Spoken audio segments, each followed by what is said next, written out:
It's lovely to see all of you joining in today. So many passionate educators gathered today together to learn and grow. I am Rashmi Singh, and I am really happy to welcome you to today's webinar, Cultivating Compassion, Social Emotional Learning Strategies for a Kind Classroom. Today's session is all about what truly makes a classroom come alive, the emotions, empathy, and the kindness that shapes every learning moment. Before we begin, just a small reminder, feel free to share your thoughts in the chat box and post your questions in the Q&A section. We'd love to hear your ideas and reflections as we go along. By the end of today's session, you'll take away simple, practical ways to bring empathy and balance into daily classroom life, build a safe and caring space for every child, work together with families for emotional growth, and take care of your own well being as teachers. Our topic, Cultivating Compassion, reminds us that learning is not only about subjects, it's about helping students become kind, thoughtful, and emotionally aware individuals. And now, it's time to meet the person who will guide us through this beautiful topic. It's my honor to introduce Dr. Swati Popatwats. Dr. Swati is a highly respected educationist, the president of the Early Childhood Association and the Association for Primary Education and Research. She has over 3 decades of experience in early childhood education and has inspired countless teachers and parents through her work, books, and talks. Her sessions are always full of warmth, humor, and practical wisdom, and today we are truly lucky to have her with us. So let's all give a big virtual round of applause and welcome Dr. Swati Popatwats. Over to you, ma'am.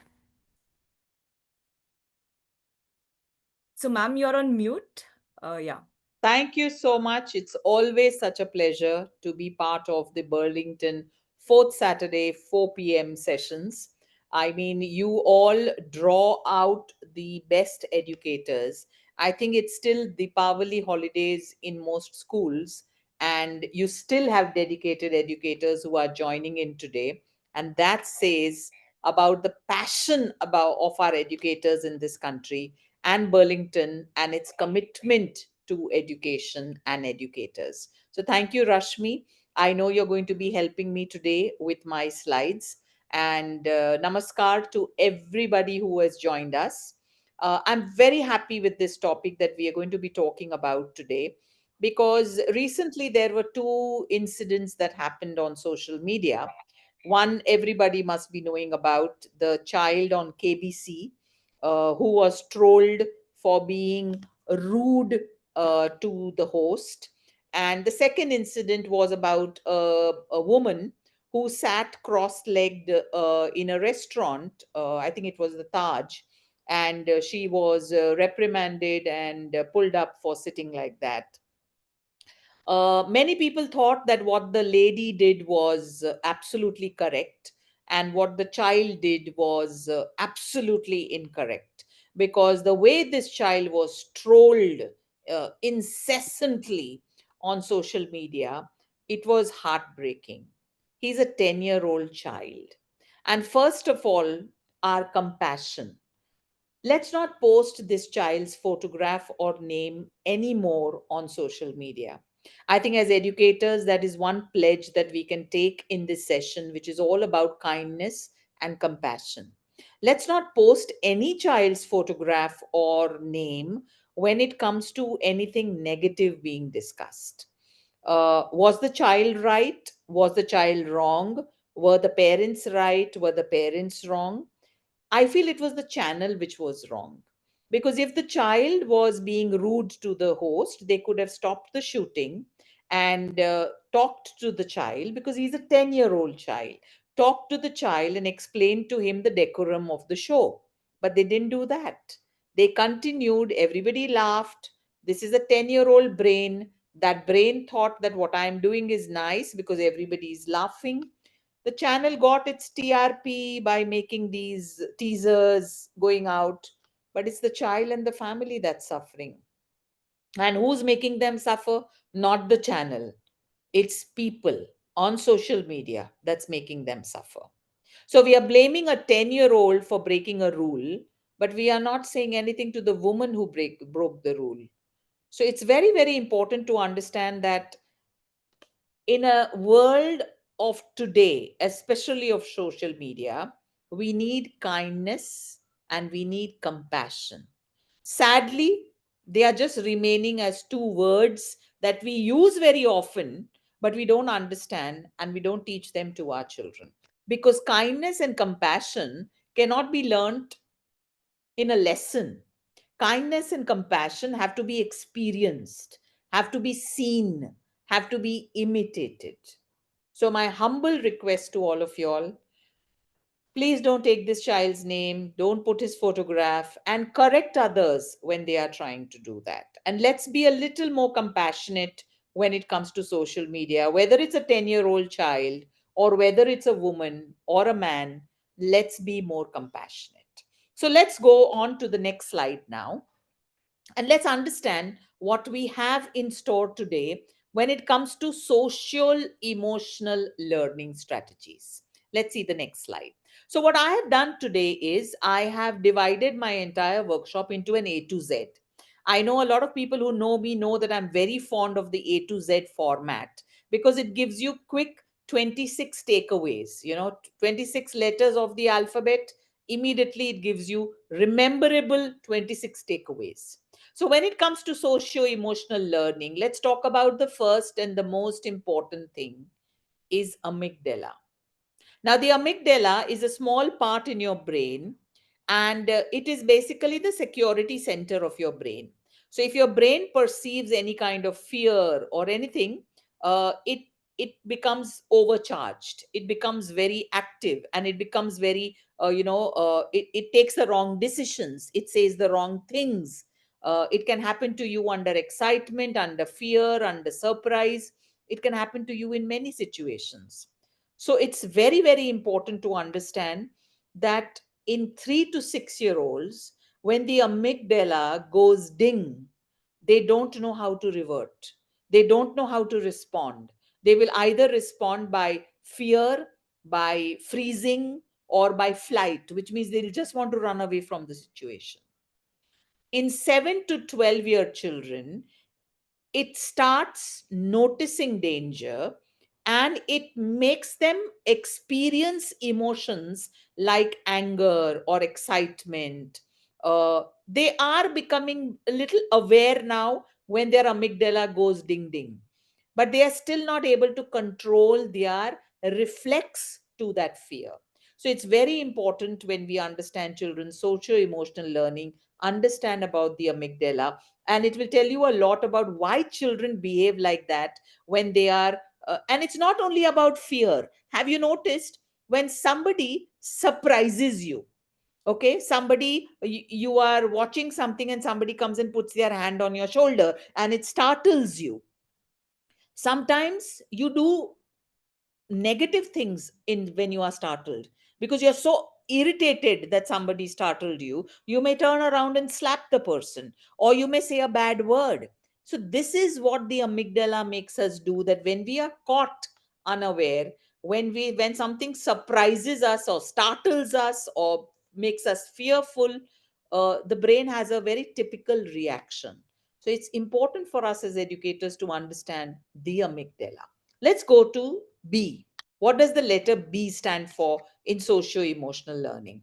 And you must have noticed in this slides which I am showing you, I have categorically given you for 3 to 6 years and then for 7 to 12 years, because these are two developmental stages and different things happen to children at these two stages.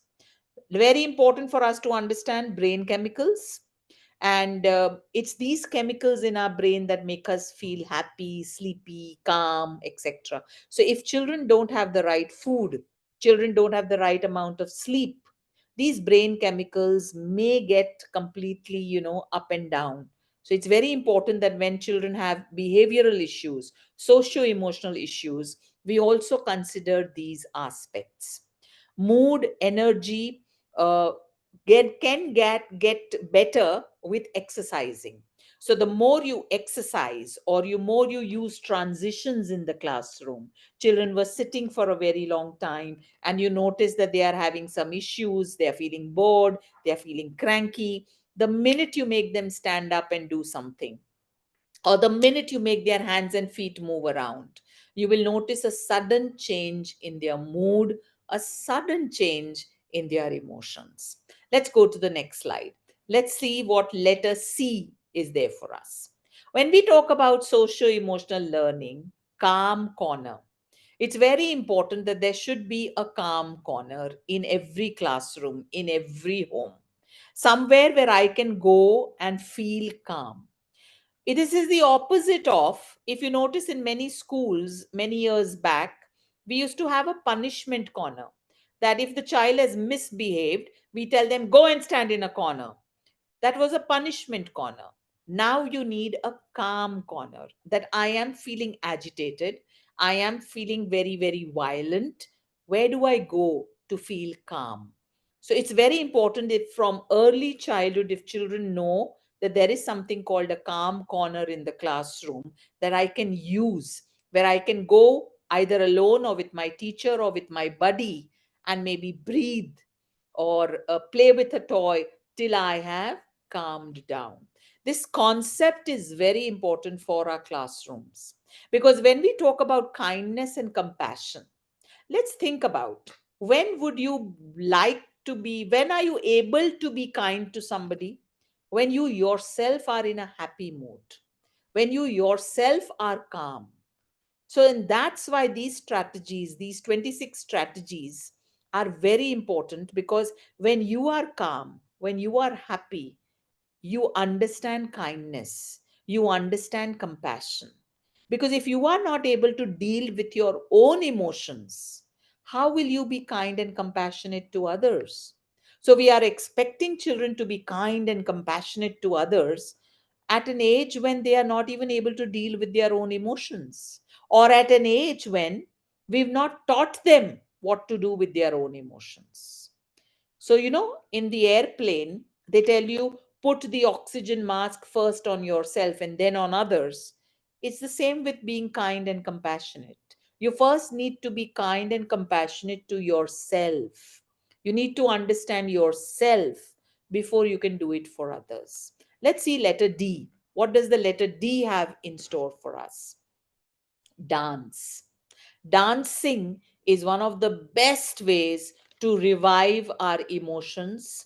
And to, when you do dancing with a partner, think of the collaboration. My social development also increases. Did you know that 98% of the stimulation required by the brain comes from the movement of your spine?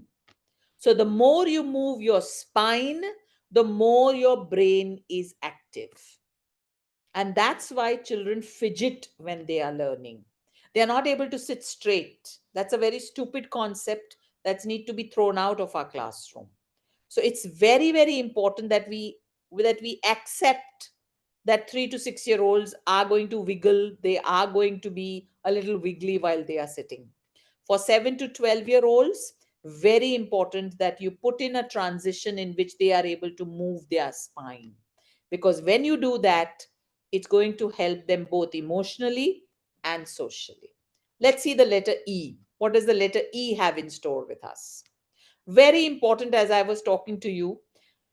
If I'm not able to deal with my emotions, how will I be kind to others? How will I be considerate to others? So, how will I know my emotions? Very simple. I need to know what I am feeling. So we tell children, don't be afraid, nothing will happen, nothing will happen. Instead of that, we're supposed to tell them, I know you are feeling afraid. Now they know that afraid is a feeling. But when you are afraid, you can hold my hand. Or when you are afraid, you can call for help. Now, what did I do? I taught the child two things. I taught the child to label the emotion, which means to recognize and name the emotion. The emotion is afraid. What to do when I am afraid? We usually tell children, don't scream when you are afraid. But what am I supposed to do? That was my amygdala making me scream. So my amygdala will make me do all kinds of things. But now you are supposed to teach me what to do when I'm happy, what to do when I'm scared, what to do when I'm worried. And that's why it is important to help children recognize the emotion and to label them. So it's very important to 3 to 6 year olds stick to the basic emotions. They are not able to understand the fancy emotions. They will be able to understand happy, sad. They'll be able to understand tired. They'll be able to understand fear. They are simple. Keep it very simple for 3 to 6 year olds. It's the 7 to 12 year olds you'll be able to do a lot more with them because they'll be able to know emotions connected to frustration, excitement, nervousness, etc. So don't bombard them with emotional names. Keep it simple. There is a song, when you are happy and you know it, and we sing that song, and children only know when you are happy and you know it. Have you ever thought about that? When you are happy and you know it, clap your hands. That's it. What about when I'm sad? How about I add that in those songs? When you're sad and you know it, give a smile. When you're sad and you know it, give a smile. Or when you're bored and you know it, take a yawn. Oh. So now, a ready made song, I'm adding more emotions so children know that when I am feeling this, what can I do? So this is very important for letter E. Let's go to letter F. What happens with letter F, and what is it going to teach us about socio emotional learning?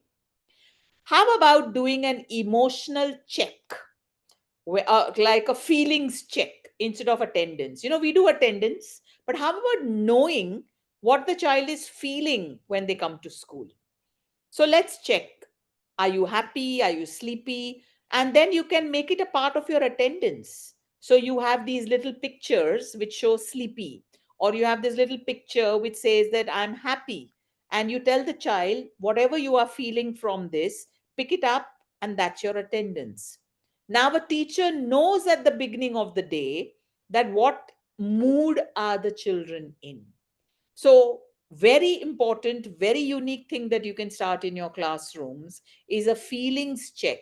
This also gives children the autonomy, the empowerment of understanding their feelings and emotions. This is such a wonderful thing that we can teach children. When you go for therapy, one of the first things that they ask you is, how are you feeling? Why therapy? When you meet somebody, what is the first thing you say? How are you? What is this? How are you? How are you became a greeting because we want to know how the other person is. And that's why we say, how are you? Of course, now we say it's become a social cliche that we say, I am fine, thank you. I don't do that. If you ever meet me and you say, how are you? I will spend the next 5 minutes telling you actually how I feel because I take that very, very literally. That when next time somebody tells you, how are you? Say, I think I may be having a headache, but thank you for asking. Let's be more real. And when children see us doing real things with our emotions, with our feelings, they understand how to accept them, they understand how to work with them. And when you are content and know yourself, you are able to do much more kindness and much more compassion. Let's see the letter G. E, F, G. Oh, yes, gut brain connection. We needed a lot of reels to tell us about our gut health.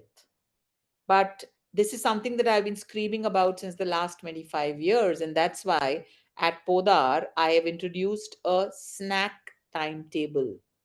I have banished all sweets and chocolates from birthday celebrations because the serotonin, which is a brain chemical, is or developed in the stomach.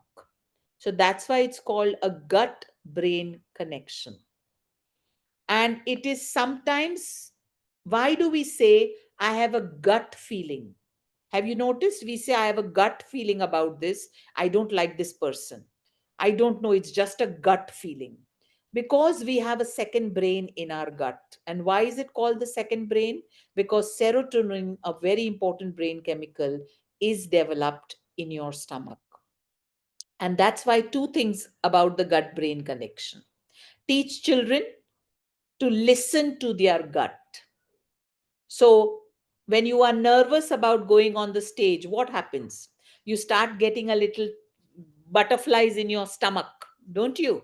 Why stomach? Why is nervousness starting in your stomach? Because, as we said, that's your gut, that's your second brain. So, it's very, very important to help children understand that I have to listen to my gut. My gut is telling me I'm nervous. My gut is telling me I'm full. And that's why I tell parents, don't force children to finish everything on their plate. Teach them to understand their hunger, teach them to understand their stomach, teach them to understand their senses. Because if I understand myself, I am more at peace with myself to be kind and compassionate to others. Let's see the next one. A, B, C, D, E, F, G, and after G comes H. Healthy habits. Ah, the sugar monster. I'm so happy with the CBSE board for bringing out a sugar board, because sugar is playing havoc with all of us, and especially so with children. Sugar makes them more hyper. Sugar kind of it makes you sleepless, it makes you feel agitated. So it's very, very important that for young children we must reduce the amount of processed sugar that they are eating in their diet. Sugar that comes through natural foods or natural foods is perfectly fine, but let's stop adding sugar in their diet. I mean, think about it. When you and I were growing up, we didn't have so much of processed food around us. But think of the options our children have. They have donuts, they have cakes, they have sweets, they have chocolates. I mean, everything has sugar in it now. So we need to understand. And you'll say, how does this affect a child's socio emotional learning? Number one, when I have too much sugar in myself, I am going to be hyper and cranky, which is going to impact my social interactions. And when my social interactions are impacted, it impacts my emotional makeover also. Because if people always tell me that he's running around too much, my God, he's such a naughty boy, it's going to affect me emotionally. Now think about it. When I am affected emotionally, am I really going to be kind to somebody? I'm not going to be kind. I'm not even going to think about compassion. So it's very, very important that healthy habits, three healthy habits: eat healthy, sleep enough, and the last would be screen time. Very, very important. And I must tell this to all the schools. You are teaching children about the traffic signal. Very young babies, you are teaching them about traffic signal. Which child is going to drive? Which child is going to cross the road on their own? Instead of the traffic signal song, I would say introduce a song about screens. If you're watching a screen, take a break. If you're watching a screen, take a break. Take a break, go out and play. If you're watching a screen, take a break. Very, very important that we teach children safety habits when it comes to screens, because screens have now become a part of their everyday life. So when we talk about healthy habits, it's how much you eat, it's how you sleep, and your screen time. Very, very important. Let's see the next one. I i this is another thing which I must congratulate the CBSE for. They've brought in something called affirmations. And it's very important that you must have the affirmations for young children, the I messages. I feel sad when my toy is taken. Let children talk about their feelings with a I. There is nothing to be ashamed about. We are always making things about what you did to somebody. But what about what somebody did to me? I am sad. So when you are solving a problem, two children were fighting over a toy, you can say, I understand what both of you are feeling right now. You also want the toy, and you also want the toy. There is a wonderful story given in the NCF 2022. If you go to behavior management section, the story is about Moite, a boy, and how teacher solves the behavioral issue in the class. And she talks to the children about what happened instead of blaming them.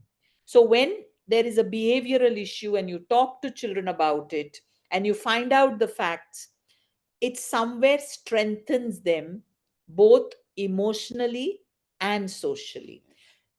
Sadly, many a times the way we solve a behavioral problem in the class makes those two children hate each other, because we have told one of them that you were right and one of them that you were wrong. See, when there is a fight happening, it's not about who started it. They were both fighting.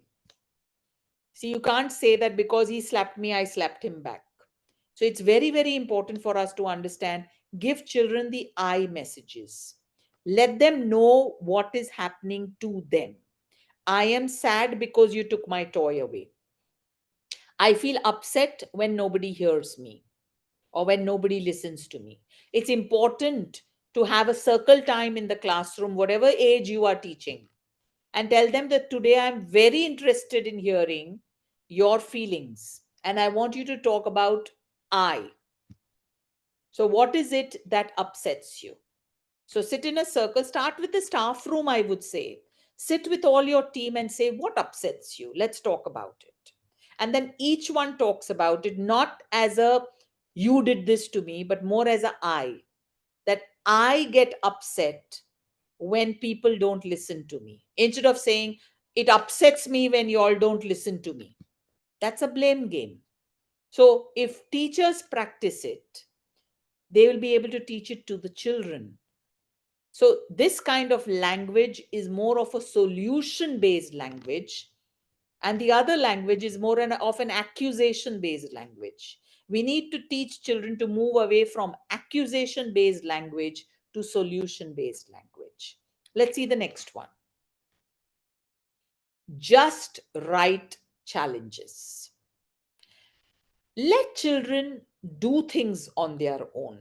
Sadly, we've become such a hurried generation that we want children to hurry up, hurry up, hurry up, hurry up. And if they are just trying to do something for the first time on their own, we say, you won't be able to do it, I'll do it for you. Let children do things on their own. It gives them a very different kind of confidence. It's called a sense of autonomy. Autonomy is very important. And the opposite of autonomy is shame and doubt. So think about it. When you don't instill autonomy in children, you are instilling shame and doubt. Now think about it. If I am doubtful about myself, will I be able to be kind to others? Will I even think about compassion? So it's very, very important to understand kindness and compassion need a bouncing board or a diving board. And that diving board is created by socio emotional development. So, to 3 to 6 year old children, give them puzzles that are slightly difficult. Slightly is the word. So, when you are trying to give a little challenge to children, think about it like you place something a little high where I will have to go on my toes to get it. That's called the right challenge. Think about talking also to children by giving them a challenge. I do simple things sometimes.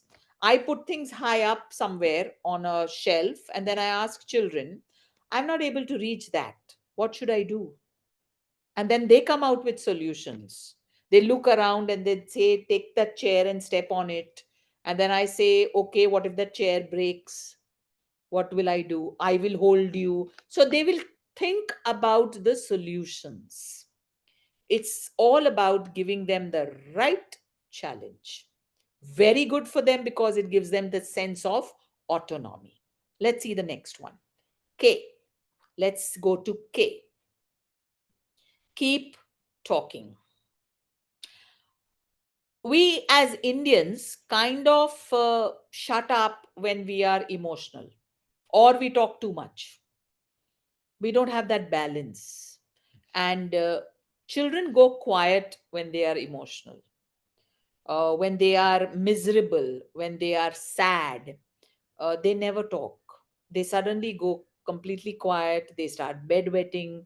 They start nail biting. It's when they are angry or upset that they throw a tantrum. But when they are sad, that's when they don't show it. That's when they don't talk.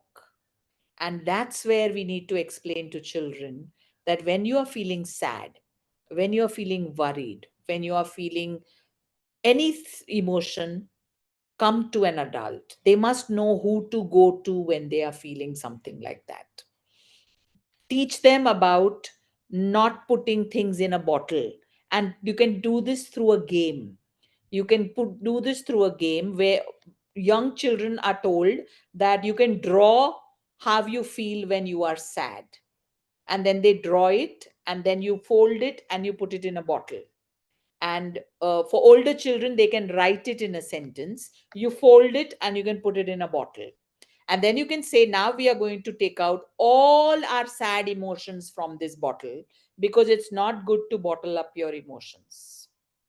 So then each one removes one, no names are written, and we just talk about our emotions. So it's very, very important to teach children keep talking. Let's go to the next slide. Listening ears. I love this. I love to do this when I go inside a classroom. That it's time for our listening ears. And it's very important for everybody to practice their listening ears, not only children. So it's important for children to know whose turn is it to listen. So, for example, you are telling a story, and you can say it's now your chance to use your listening ears. And then you can say, it's now my chance to use my listening ears. So, I want you to talk about the story. So it's very, very important for children to know that there is something called active listening.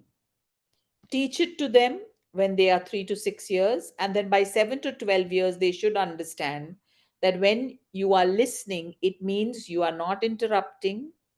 You are trying to understand what the other person is saying.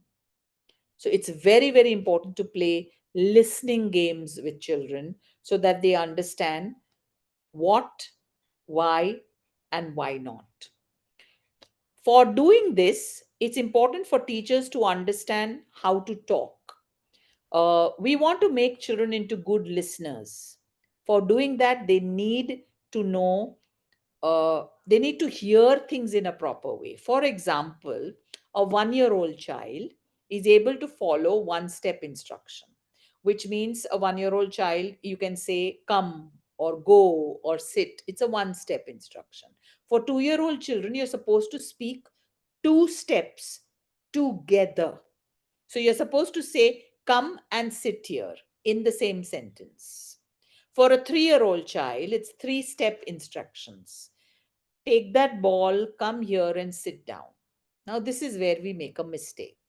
Have you noticed how we talk to 3 year olds? We say, take that ball, and then we wait. We wait while the child takes the ball. Then we say, come here. And then when the child comes, we say, come now, sit down. We actually spoke to this child like a 1 year old. So you actually harmed this child's listening ability. Listening is all about holding memory. Holding memory means that you are telling me some things which I must listen to and remember. But you spoiled me from childhood I am not able to listen to anything till you don't break it up into parts. So imagine this child goes to grade 1 and the teacher were to say, "Good morning, everybody. Open your maths book to page number 62 and go to sum number 3." What will happen to this child? The child will feel, what happened? She told me to open the maths book. Then what happened? What happened? I didn't hear. Because you've not helped this child develop holding memory. So, listening ears is not just about the manners of listening, it's also about the manner in which to listen. So, think about it and practice it. Let's go to the next one. M. M. Mindfulness. What calms you down? Do you know that? You know what triggers you, you know what upsets you, but do you also know what calms you down? I saw this wonderful reel, and I told this to my husband also, because I'm known for my temper. I get very angry with people. I'm the angel when it comes to children, but I am very hot tempered when it comes to adults, because I don't have the patience to teach an adult anything twice. I feel you should understand it in the first term. Okay. So I saw this lovely reel which said that, I said sorry. Why are you still angry? And this woman said, okay. She was standing near a pressure cooker and she switched off the gas and she said, now touch the pressure cooker. So he says, no, you just shut off the flame. It will be hot. So she said, exactly. You've just said sorry. You can't expect me to suddenly cool down. I need that time to cool down. So, this is exactly what we need to understand first about ourselves and then about children. Have you noticed when one child hits another child and everybody's angry and you say sorry, and you expect the child who was angry and upset to suddenly change their emotions? Not possible.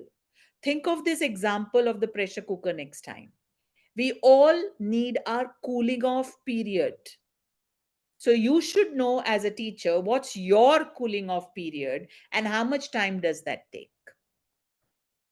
That's mindfulness. Mindfulness is about knowing yourself, understanding yourself, and then when you understand yourself and know what works or doesn't work with you, you are developing empathy, because now you know that if this works with me, she must be also feeling like that. So that's where mindfulness helps you in developing empathy. And when empathy comes, kindness and compassion follow. It's so simple. So teach mindfulness to children. What is mindfulness? Mindfulness is all about paying attention to your body. So do a simple exercise where you tell children, you are all sitting, now take a deep breath. Ah, nice. Have you noticed your breath is going up and down very nicely? Touch your chest, it's going up, down very nicely. Now we are going to run. We're all going to run fast, or we're going to jump. Now, after that, touch your heart. How is it beating? What's happening to your breath? That's mindfulness. Why is it fast? Because we did an activity, and that's why your breath is fast. Now, how will it calm down again? We're going to take more deep breaths, and now suddenly your breath has calmed down. So our body reacts differently to different emotions. So we must know when our body is saying something to us. Mindfulness can also be done through lovely games. Make all the children lie down on the floor and put a small bean bag on their stomach. Not very heavy. Not that bean bag, that big one. No, no, small bean bag, toys, the beanie toys. Put it on their stomach. And now ask them to breathe in and breathe out. And now they'll see their stomach going up and stomach going down. And you have to tell them it should not fall. That's your basic mindfulness activity. Second mindfulness activity, Montessori's favorite. It's called the bell walking activity. Montessori would draw lines on the floor and ask children to walk on them. Very simple. Walk on the line. Then she would give them all a bell. And now you have to walk without the bell ringing. Now it's okay when one child is walking. But imagine if the whole class is walking around the whole class with a bell in their hand and all don't have to make it ring. So, which means they'll have to pause for each other when they are crossing each other. So, think of the amount of mindfulness being practiced. These are exercises which are extremely good to build empathy, which will lead to kindness and compassion. Let's go to N. What does N stand for? Non judgmental language. And I started with that. The KBC incident, the 10-year-old boy incident. Talk about the issue, not the child. Who are you to judge and say the child was bad or the parents were bad or their parenting is bad? Why are you being so judgmental? Don't call people bad. You're not a bad boy. What you are doing is bad. So, which means we don't throw blocks here. Hands are not for hitting. Mouth is for saying good things. We don't say bad words with our mouth.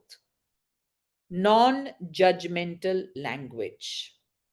Instead of saying you are mean, you can say that action hurt my feelings, or you are hurt, your words are hurting my feelings. See the difference. One is an accusation and one is a feeling. Let's move away from accusatory language. I think, Bollywood and Ekta Kapoor, the serials, they have made us use a lot of accusatory language. Tu kamina hai or meri saas kharab hai. We just want to label things. We have to stop that. Let's use non accusatory language. Remember that other exercise where we talked about our emotions without blaming somebody. That is very important. Don't say you are mean. You can say your words are hurting me. Much better way to say that. You are, in fact, communicating much more to that person than by saying you are mean. When you tell me you are mean, my amygdala is going up. I'm not mean, I'm not mean. But when you say your words are hurting me, it tells me something about what I need to change. It's as simple as that.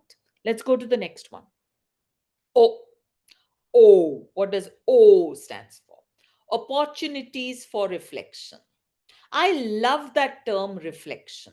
And I think we rarely do it. I'm not talking about the reflection in the mirror. We do that a lot. Jahan bhi mirror dekha, we want to see whether we are looking nice or not. The reflection of our actions, the reflection of our work, we rarely do that. Let's teach it to children. And to teach it to children, we ourselves will have to learn it. What happened to Goldilocks? What do you think? What did you think the small baby bear was feeling when he saw his bowl was empty? Let them talk about feelings. It can happen through stories. That will help them understand, oh my God, the baby bear must have felt so bad. The baby bear must have felt angry. So it's all about reflection. Then you can ask the child, tell me what it made you feel. Now, how can we make that feeling better? So it's all about talking about emotions, labeling the emotions, helping children understand what makes them feel like what. Reflection. Very, very important. A very important part of your emotions is understanding your emotions. It's when we don't understand our emotions and our bodies don't understand our emotions when we throw the biggest tantrums, even as adults. You feel like throwing things. Why did you feel like throwing things? Then you will say, because nobody is understanding me. But why is nobody understanding you? Were you communicating to them what you wanted? Yeah, I told them that leave me alone. But no, that's not communication. You can say, I am feeling upset. And if you just leave me alone for 5 minutes, it's really going to help me. That's a better way of putting it. So, reflection is something that will really help us. Let's go to the next one. P, positive affirmation. Start the day with it. I've started my day with it. I have started my day by saying something good about myself every day. Because the world is out there ready to say something bad to you every day. Have you noticed the minute you start your day, you go in the lift and somebody will say, "What happened? You didn't sleep well." And you'll say, "No, why? What happened?" "There are bags under your eyes." And there goes your day. अब तुम्हारा सारा ध्यान कहाँ पे है? Oh my God, am I feeling? Should I wear specs? तो नहीं तो दूसरे लोग भी देखेंगे. And then you put on your specs and you come out of the lift, and there is somebody else waiting there to tell you, "Nice dress, huh? But you put on weight." And there goes your confidence for the day. अरे ये dress मैंने को नहीं पहनना चाहिए था. Shall I go up and change? What happened to your day? Start your day with positive affirmations. Boy, very young children, I am strong. I am kind. I have a lovely smile. I can stay calm. I have confidence. And for older people like us, I am happy with my body. I love my hair. Think of something that will make you feel good about yourself. Very important. Let's go to the next slide. Question your thoughts. Very important for us to teach this to children. And you can't sit with a 3 to 6 year old and say, "Let's question your thoughts." But you can teach them something like, "I know you were screaming just now because you did not get your toy, but tell me, will screaming help us? Or what can we do if we want to solve this problem?" So instead of being sarcastic, I'm not asking you to be sarcastic. Huh? Women have to be very careful about sarcasm because it flows out of our mouth with such ease that we really don't understand it. And children and men can't understand sarcasm. Yeah, I'm telling you the truth of your life. Women love to use sarcasm in everything. So when a child breaks a toy, they say, "Ha, tod dal, sare ghar ke tod dal." And the child looks at the mother thinking, "Arey wah, permission mil gaya." They don't understand sarcasm, so don't use sarcasm. Very important that when a child is upset and throws something and you say, "I understood that you were upset, but do you think throwing that thing is going to help us solve this problem?" I saw in one kindergarten in USA, they used to video the classroom, okay?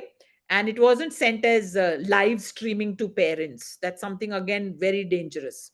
So what they used to do was they would video an incident and then they would show it to the children involved.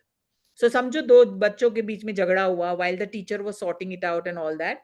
So there was this one video which I saw in which this child is running around the room with one toy in the hand, and the other child is chasing the child and saying, "Give it to me, give it to me." And both are running around the room, and they caught this on video.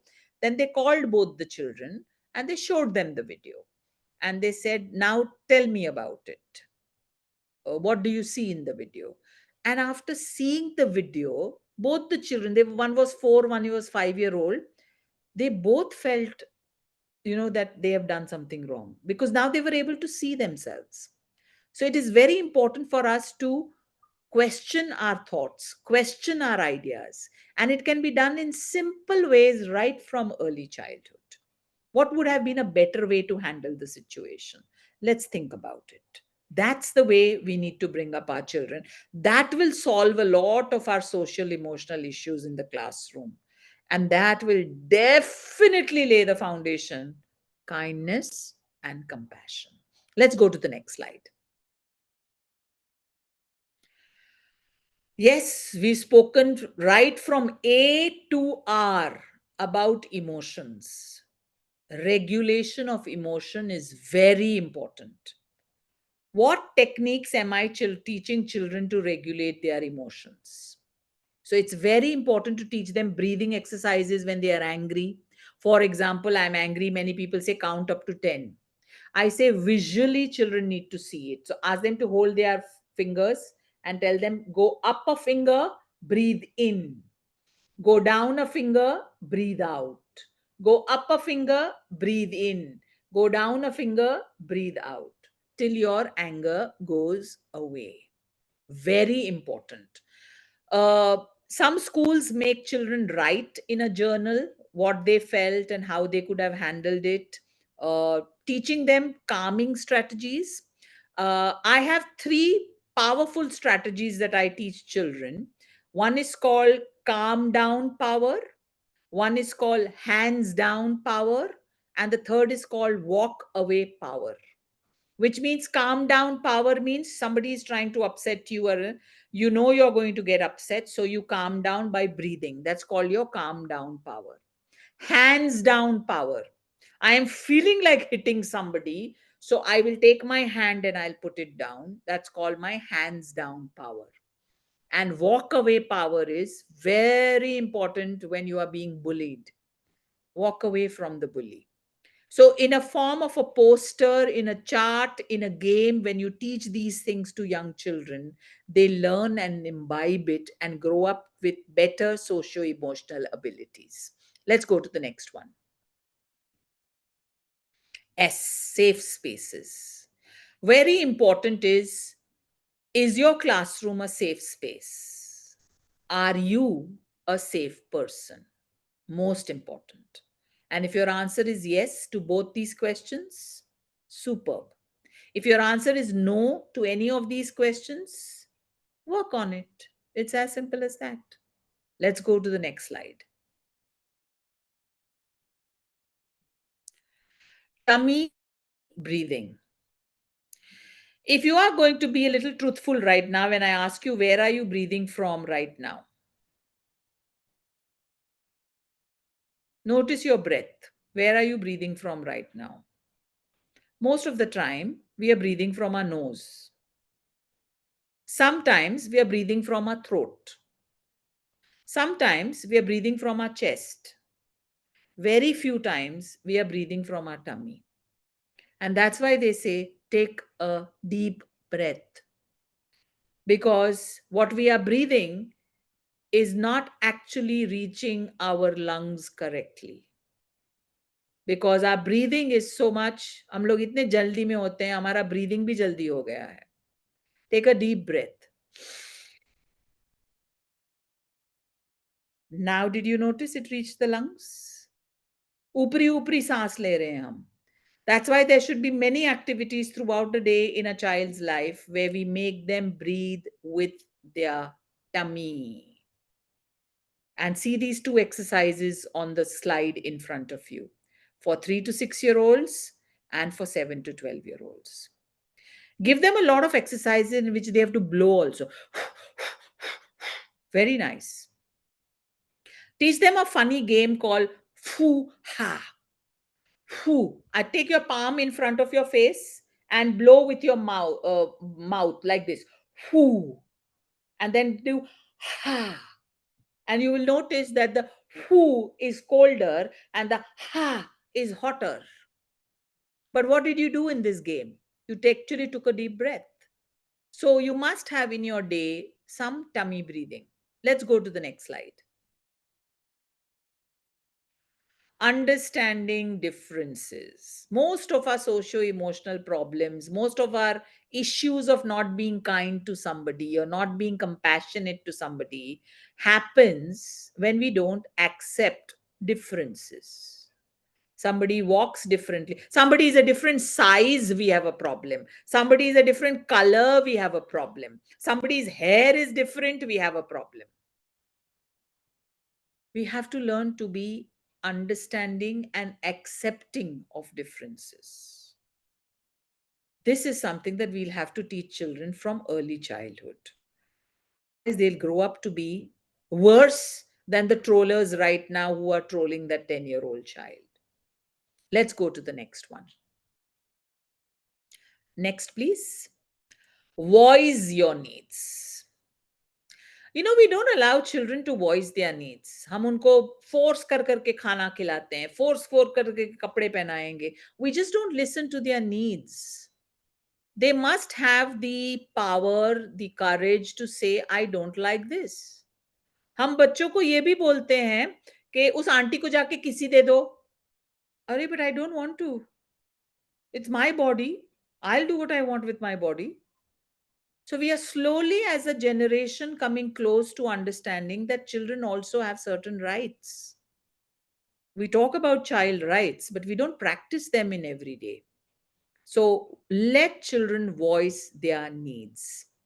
When you are serving food to a child, tell the child, tell me when to stop. उसका पेट है, mother से नहीं फिर भूखा रहेगा, but let him no कि कल मुझे इतना ही मिला, उसके बाद नहीं मिला, तो I must ask for more today. It's autonomy. Build it in children. Let's go to the next one. Well-being. When you do all this that we talked about from A to W, what is that one word that comes to your mind? It's called well-being. We spoke about wellness and we spoke about well-being. And it's that when I am feeling well, I am going to be kind to others. When I'm feeling cranky, unaccepted, insulted, I'm not going to be kind to anybody. So there is this link between kindness, compassion, socio emotional learning. And it can all be cured if you just bring in wellness and well being. Let's see the next slide.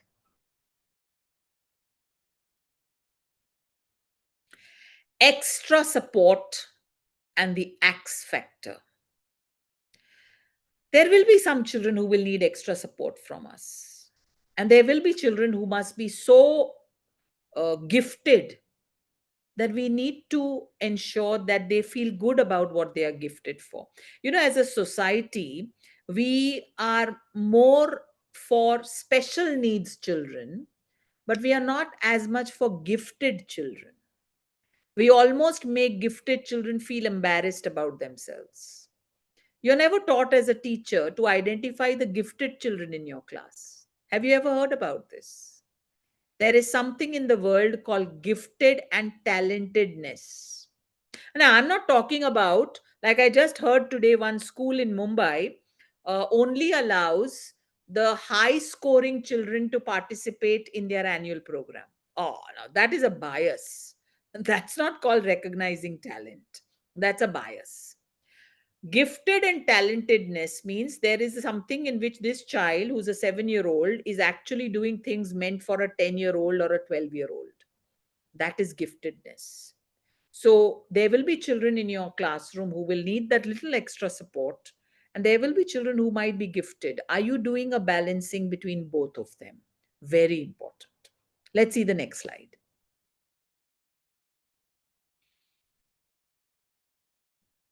You are valued. You matter to me. Every child in the classroom should feel valued.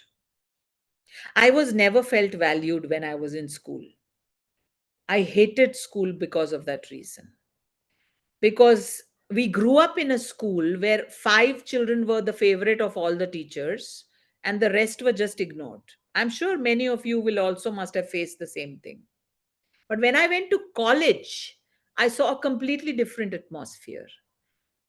You weren't judged. You were not, everybody got a chance in something or the other, and everybody emerged, good, valued. And I feel that is what every child needs. Every child needs to know I matter in this class. And that comes from affirmations, and that comes from valuing every child. Think about it. If I'm valued, I will value others. I am feeling valued, I will definitely value somebody else. It all starts with that feeling of positivity. I will want to now spread that positivity. Let's go to the next slide. And our last one. Let's end with zones of regulations. There is a wonderful theory called zones of regulation. Please Google it. It talks about teaching children about which zone am I in today. It helps you identify your emotional state, and it helps you move from that emotional state to another emotional state. Remember, I spoke about emotional attendance? The zone of regulation helps in that, so that you are given a color for all your emotions, and you have to identify which zone of regulation am I in today. And it says regulation, which means you are aware about where you are and where you want to be. So the power is in your hands. And I, as a teacher, am just going to be there to support you. So, this, my friends, is the A to Z of socio emotional learning, which can be easily implemented in the class without any extra curriculum. But if you need one, Burlington has that for you. I'm so happy Burlington came out with something called the Wellness and Wellbeing Activity Books. Right now, they are part of their early childhood curriculum, but I'm going to write to Amit, who heads Burlington, that they should be sold separately also, because wellness and well being are something that should be part of every school's curriculum. It's only when I am feeling good about myself will I be kind and compassionate. So make wellness and well-being a very important part of your curriculum. You can use today's PowerPoint to bring in the A to Z of wellness and well-being. And please spread the word about kindness and compassion. And it starts with us on social media. Thank you very much.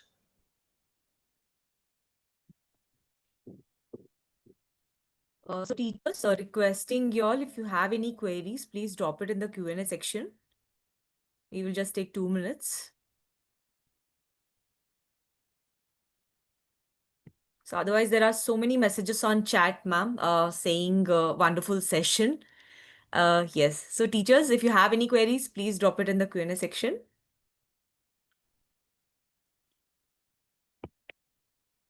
Sure, Yeah, we will their PPTs. main question will be, will you share the PPT? Yeah. Of course, it's Dr. Vatt's session. She will share the PPT. Okay, so we have questions coming in saying PPT and okay. Which Can you elaborate about birthday policy? Okay. Birthday policy is, we inform parents as soon as they join us that sweets, chocolates, and cakes are not part of our birthday celebrations in school. We follow Maria Montessori's birthday walk. Please Google it. Google birthday walk by Maria Montessori.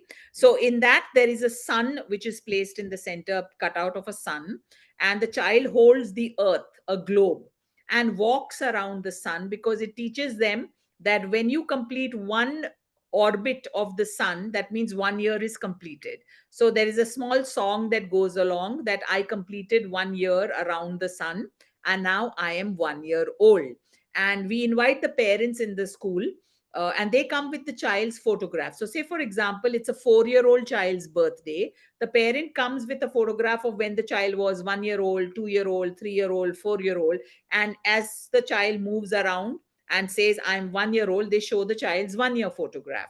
Then the child goes around the sun again and he says, now I'm 2 years old. They show the 2 year old photograph. So it's a wonderful activity where all the children come to know about the child, and it brings them all closer. And the child can then distribute a fruit. We don't allow cakes and chocolates, no cake cutting, nothing. He distributes a fruit to eat in the classroom, and even the return gift can be either a book or a fruit. So this is our birthday policy. Absolutely no sweets, chocolates, nothing sweet going into children. Just the celebration of the person whose birthday it is. Okay, so we have one more question. How to manage both gifted children and special children in the same classroom? Ah, ha, ha, ha. Ideally, B.Ed should be preparing us for this, but they don't. So I have been a teacher for more than 15 years before I moved into leadership position. And I just tried to do my best. That if I know that a child has certain special needs, I will read up on it. I will work to understand the child with the parent. You all are very lucky because on the 20th of November, Early Childhood Association is launching India's first inclusion kit. So it comes with storybooks, ideas for teachers, because when you're dealing with a special needs child, there are so many other issues involved. Other parents have a problem, child may be spitting or hitting. What do I do? So all this is handled in that kit. But when it comes to giftedness, we are a little behind as a country. All you can do is just be observant, and if you feel that the child is doing much more than what is expected at this child's age, bring it to the notice of your school counselor or to the parents, and then maybe you can support the child. Okay. Since we are running out of time, we'll just take one more last question, ma'am. How to resolve rebellion behavior of children with disturbed or broken families? Okay, so the you said your solution also in the question. When children come from broken families, what they need is support. They don't need judgment, uh, and understanding about their behavior. It's very difficult to go through a broken home. All I need is support. The more you support me, don't pity me. If a child sees pity on a teacher's face, it's the worst thing for a child. So don't pity me, just understand me and be there for me. And that's the best way you can support me. Sure. So, what a wonderful session this has been. Thank you so much, Swati ma'am, for sharing your insights and story with such warmth and clarity. You reminded us that kindness and emotional awareness are just as important as academics in the classroom. A big thank you to all the educators who joined us today. Your enthusiasm and participation made this session truly special. For the recording of today's webinar and updates on upcoming sessions, don't forget to subscribe to our YouTube channel and follow Burlington English on Facebook, Instagram, and LinkedIn. Let's all carry forward today's message to teach with compassion and create classrooms filled with care and connection. Thank you Wow. once again and wishing you all a peaceful and happy evening ahead. Thank you, Thank you. ma'am. Bye, everybody. Bye. Thank you, Rashmi. Thank you, ma'am. Thank you, everyone.